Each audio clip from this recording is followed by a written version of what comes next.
오늘 우리에게 주시는 하나님의 말씀은 호세아서 11장 1절부터 7절까지의 말씀입니다.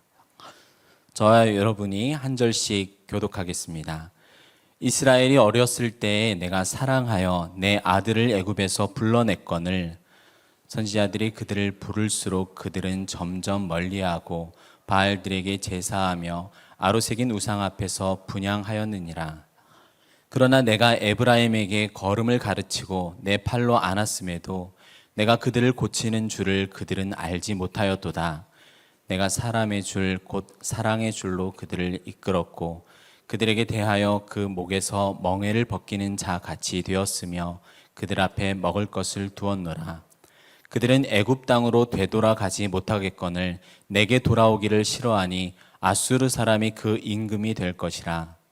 칼이 그들의 성읍들을 치며 빗장을 깨뜨려 없이 하리니 이는 그들의 계책으로 말미암음이니라. 함께 읽겠습니다.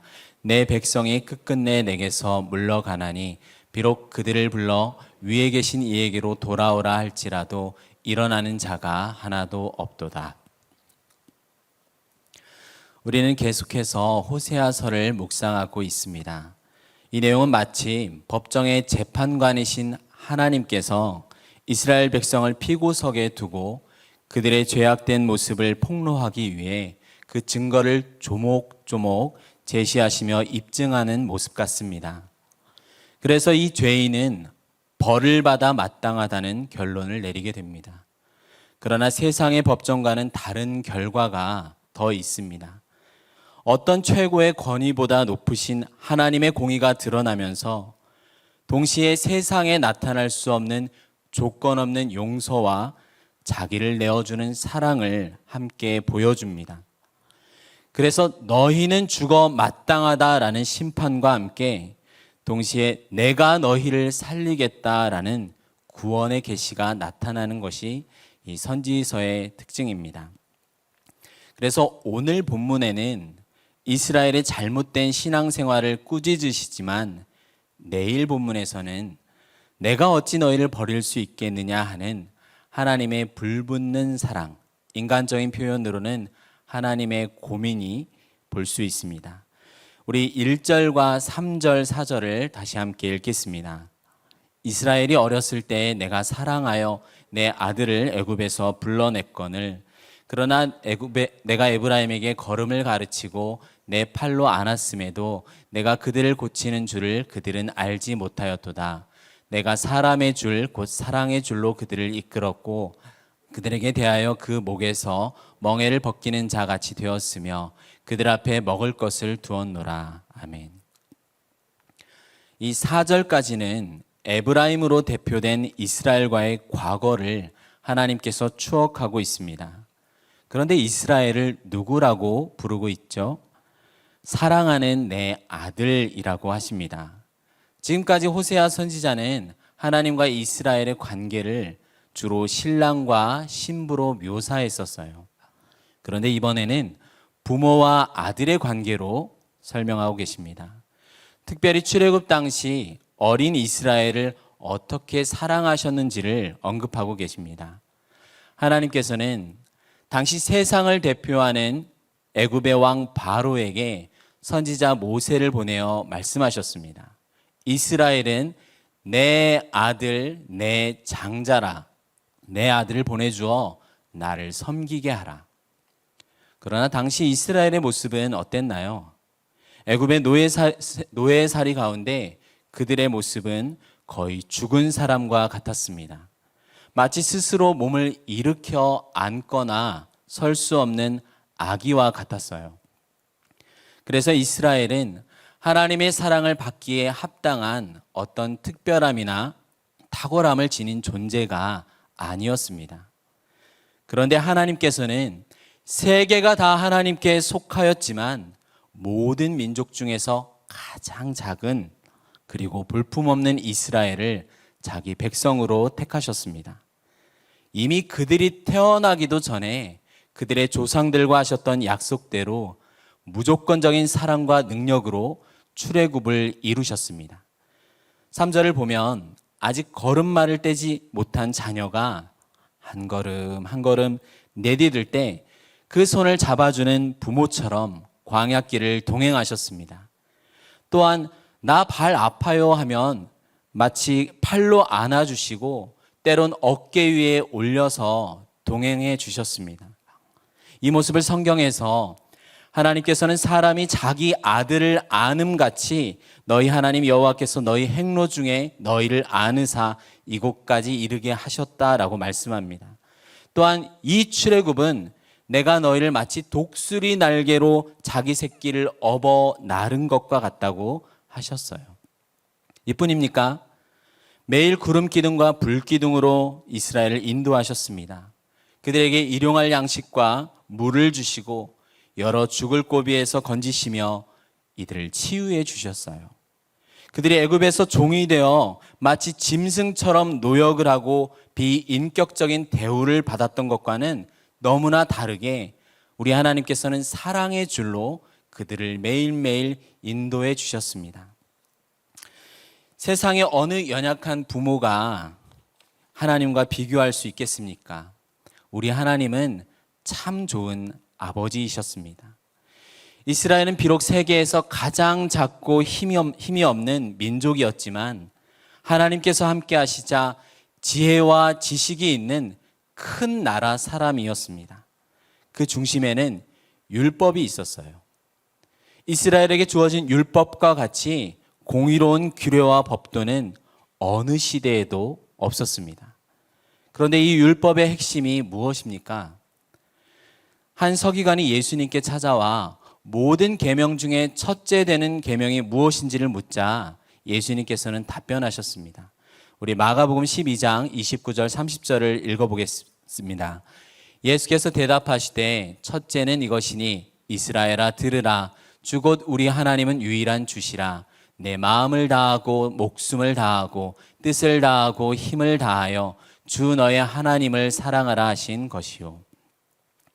율법의 첫째 으뜸되는 계명이 무엇입니까? 주 곧 우리 하나님은 유일한 주시라 너의 전부를 다해 하나님을 사랑하라 입니다. 그렇다면 반대로 이스라엘이 나온 애굽과 광야길에서 그리고 가나안에 들어가 경험했던 이방의 신들과 우리 유일한 하나님과 다른 점이 무엇입니까? 유일하다는 것은 하나님만이 참 신이라는 것이잖아요. 이 광야길 가나안에서 그리고 전에 애굽에서 만났던 모든 신들은 거짓신 우상들입니다. 그래서 출애굽으로 구원한 이스라엘 백성에게 모세가 제일 먼저 전하고자 했던 메시지가 바로 창조입니다. 이처럼 구원받은 백성에게 제일 먼저 필요한 신앙이 무엇이라는 것이죠? 창조의 신앙입니다. 우리는 보통 구원하신 하나님에게 집중하고 창조의 하나님을 쉽게 지나치는 경향이 있습니다.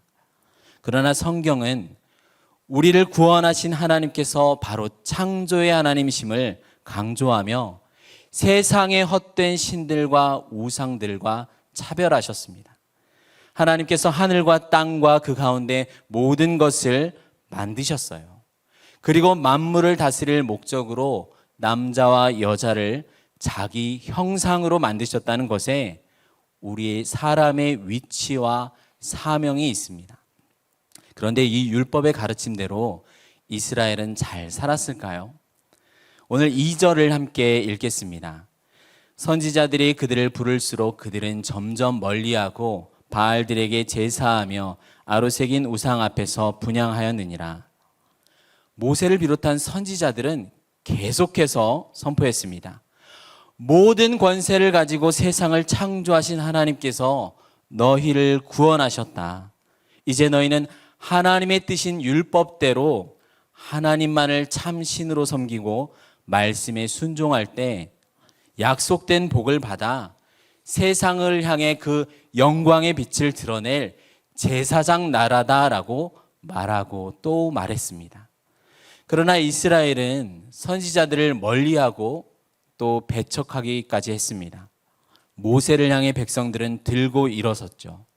그들은 광야에서조차 바알을 섬겨 하나님의 진노를 샀습니다. 그런데 이 바알은 누구입니까? 가나안의 대표적인 신으로 천둥과 번개, 비의 신입니다. 이 고대 근동의 세계관에서 사람들은 자연 세계에 일어나는 모든 현상이 바로 신들에 의해 일어나는 것이라 믿었습니다. 바알이 가나안의 대표적인 남자신, 남신이라면 상대격인 여신이 바로 아세라 신입니다. 이 아세라는 나무로 만든 풍요와 다산의 신이에요. 바알이 하늘에서 비를 내려주면 아로새긴 우상인 나무로 만든 이 우상의 나무, 대지의 신인 아세라가 그 비를 받아서 자식을 많이 낳아주는 이 다산이 바로 곡식을 많이 맺는 것이라 그들은 여겼습니다. 그러니 호세아서에서 이러한 남신과 여신이 만나길 비는 제사의식에 참여한 남녀들의 성적 문란함이 자주 표현된 것입니다. 그러나 율법에는 분명히 하나님만이 유일한 신이시며 이분이 창조주라고 선언합니다. 그래서 가나안 사람들, 너희가 믿고 섬기는 하늘도 땅도 하나님이 만드신 피조물에 불과한 것이고 하나님께서 복을 주셔야만 열매를 맺을 수 있다는 것입니다. 그러나 당시 애굽과 가나안의 이 다신론적 세계관에 있었던 이스라엘 백성이 하나님, 사람, 만물의 이 차례된 질서를 선포하는 율법을 듣고 처음에는 얼마나 놀랐을 것입니까? 온 세상이 믿고 자기를 위해서 빌던 태양도 달도 바다도 물고기도 창조주 하나님께서 만드신 피조물에 불과하다니요. 참으로 그렇습니다. 유일하게 하나님의 형상을 담아 창조된 사람은 하나님의 뜻으로 이 피조 세계를 다스리는 것이 바로 하나님의 뜻이었습니다. 그러나 본격적으로 가나안에 들어가자마자 이스라엘은 눈에 보이는 세상을 따라서 눈에 보이지 않는 하나님과 그의 말씀을 버렸습니다. 세상에 온통 그들의 마음과 욕심이 사로잡혔습니다. 하나님께서 하나님 나라를 다스리기 위한 목적과 수단으로 사람을 하나님의 형상으로 만드셨다면 이제 이스라엘은 자신들의 물질적 번영을 위하여 자신들보다도 위치가 한참 낮은 피조물들을 오히려 하나님의 자리에 올려둔 것입니다. 이처럼 자기가 누군지 아는 것과 사명은 연결되어 있어요. 신명기에서 아로새긴 우상은 불에 태우거나 찍어버려야 한다고 했는데 오히려 우상을 예배하기 위해 하나님을 멀리하거나 마지못해 우상과 하나님을 함께 섬기는 이 혼합주의 신앙을 가진 자들이 이스라엘 백성들이었습니다. 그런데 이 모습이 오늘날의 모습과 많이 닮지 않았나요? 나의 물질적 복을 얻기 위해서는 내가 하나님 뜻으로 다스려야 할 세상을 오히려 숭배합니다. 말로는 하나님을 가장 사랑한다고 하지만 마음 한켠에서는 세상을 부러워하고 내 목적을 위해서는 신앙의 대상이 될 수조차 없는 피조물에 불과한 것을 하나님의 위치에 올려둡니다. 유일신적인 세계관이 사라지면 결국 다신론적인 세계관이 되는 것입니다. 다신론적 세계관의 핵심은 다산인데 오늘날 물질적인 복, 자기중심적인 삶입니다. 하나님의 영광을 위하여 창조된 백성으로 사는 게 아니라 나를 위하여 존재하는 여러 신들일 뿐입니다. 이렇게 세상과 하나님을 겸하여 섬기는 자들은 결국 어떻게 될까요? 우리 5절부터 7절까지 읽겠습니다. 그들은 애굽 땅으로 되돌아가지 못하겠거늘 내게 돌아오기를 싫어하니 아수르 사람이 그 임금이 될 것이라. 칼이 그들의 성읍들을 치며 빗장을 깨뜨려 없이 하리니 이는 그들의 계책으로 말미암음이니라. 내 백성이 끝끝내 내게서 물러가나니 비록 그들을 불러 위에 계신 이에게로 돌아오라 할지라도 일어나는 자가 하나도 없도다. 우리는 이스라엘을 향한 하나님의 경고를 귀담아 들어야 합니다. 하나님께서는 오래 참으시고 노하기를 더디하시는 분이세요. 그렇지만 자기 백성이 끝까지 악에서 돌이키지 않으실 경우 그냥 내버려 두지 않으십니다. 언약 백성이 언약을 어길 때는 약속대로 저주가 임할 수밖에 없습니다. 자신을 만드신 하나님, 우리의 일상을 지키시고 보존하시는 하나님께 감사한 줄 모르고 말씀에 순종하기를 거부하는 자들에게 징계와 형벌은 당연합니다. 이스라엘은 과거 애굽의 노예에서 풀려났어요. 이제 그들이 다시 애굽의 종으로 끌려가는 것은 아니지만 강대국 아수르의 지배를 받는 포로가 될 것을 선언하셨습니다. 역출애굽의 현실은 칼이 그들의 성읍을 치며 빗장이 깨지는 것처럼 전쟁을 통해 이루어질 것입니다. 우리가 하나님 편에 있을 때는 우리의 전쟁이 아니라 하나님의 전쟁입니다. 그래서 우리는 하나님의 능력으로 싸워 능히 승리하게 됩니다. 그러나 반대로 우리가 세상 편에 있다면 이제 하나님께서 우리와 싸우시는 비극을 맞게 되는 것이에요. 하나님께로 돌아올 것을 외친 선지자들에게 끝끝내 귀를 기울이지 않고 오히려 죄의 수렁에 머물기 원했던 백성들은 이제서 아무리 하나님을 불러봐도 도움이 찾아오지 않습니다. 하나님이 아닌 세상의 거짓 신을 불러봐도 우상은 이스라엘 백성을 구원할 능력이 없습니다. 말씀에 순종하여 하나님의 영광을 세상에 드러낼 사명은 잊어버리고 자신을 위해 풍요를 약속하는 거짓 우상에게 온갖 정성과 제사를 드렸던 이스라엘 백성들은 결국 세상에 먹혀버릴 뿐입니다. 사랑하는 성도 여러분, 참 신앙과 우상 숭배의 본질적인 차이는 하나님의 자리에 누가 앉았느냐의 차이입니다. 질서와 방향의 문제입니다. 하나님은 성경을 통해 누가 참 신인지 분명하게 말씀하셨습니다.